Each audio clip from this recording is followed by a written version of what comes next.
What is up, my English students? Today I'm going to go over week 4 of what is expected of you during this distance learning time. I have some important updates today, and I want to talk about the readings you guys are supposed to read, so this will be a very important video.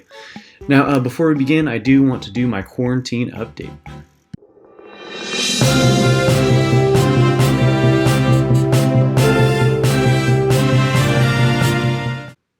So first off, you can see how the remodel's going. It's pretty impressive. This was what my old junky floor looked like. That was a nasty old carpet.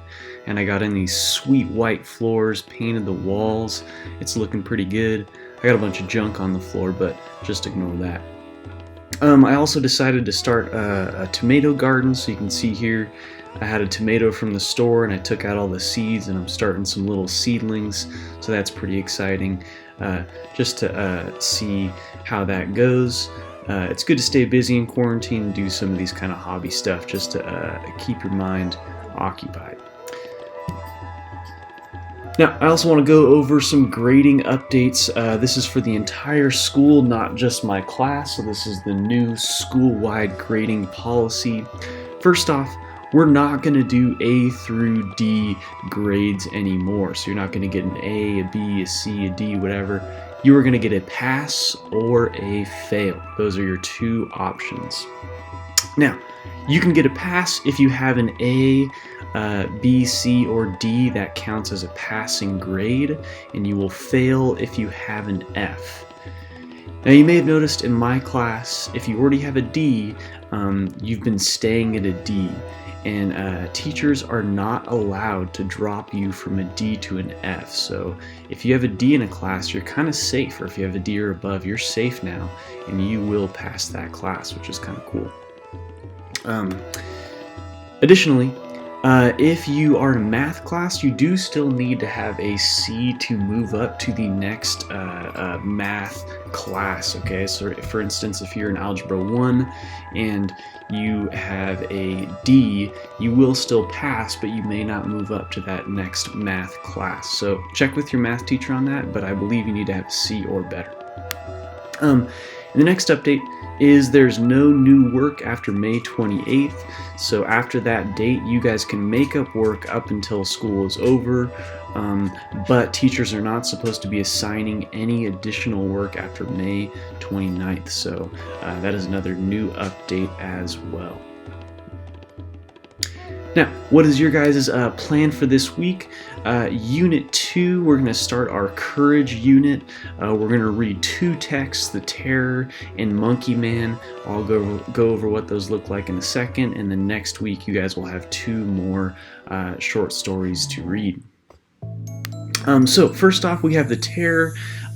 This one is due Tuesday. This is a story about I believe he's Puerto Rican guy who moves to New Jersey, and he goes to a middle school that's primarily white, and he has to experience kind of getting bullied and how to face those bullies and fit into this new environment. So that's your first one. Second one is called Monkey Man by Walter Dean Myers. This story is about a young man who just wants to read books, just wants to be left alone, but there's a gang at his school and they kind of drag him into their shenanigans and he has to face that. And so you can see that both of these stories are about young men who have to face something and use their courage to kind of combat a situation. Now, how am I grading these? You guys already kind of know that the multiple choice questions, those are just the computer grades, those I don't. But the short answer ones I do. Now, a few things. Most of these questions cannot be answered in 1 or 2 sentences. So I'm putting a minimum of 3. Now, I say a minimum because if you look at The Terror, your first question is summarize the text in 4 to 5 sentences. So obviously I'm going to need more for that question, but a minimum of 3 in general. And make sure you guys are answering all parts of the question, okay? So when it says, what theme about courage does Walter Dean Myers express in Monkey Man? That doesn't mean summarize the story. That means actually answer the question. I've seen a few of you just kind of like ignoring the question and just summarizing whatever is there. And then if it asks you to use evidence, make sure you are using evidence from the text, okay? It doesn't have to be quotes, but it has to be examples or something from the document, okay? So that's how I'm grading those short answers.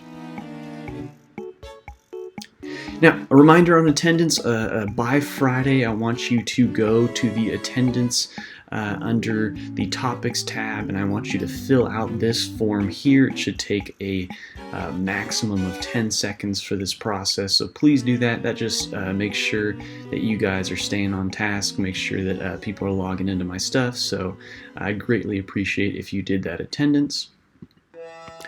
And lastly, like I've been saying this whole time, make sure you guys are staying in touch. You can always reach me by email if you're confused. I will be on Zoom. You guys will get a link to that from 10:30 to 10:45 on Tuesday. And you can ask me any questions you have. You can just check in. It's all up to you. Like I've said before, keep up with the readings. Don't wait until the day of to do these readings. You should kind of be pacing out and looking at your other classes and figuring out when you have to do this. And then finally, do work with your friends, okay? So Zoom, Skype, use Discord, whatever. Kind of do work with your buds. It makes it a little easier. All the English classes are doing about the same thing, so you should be able to meet up with almost any freshman and talk to them about this content.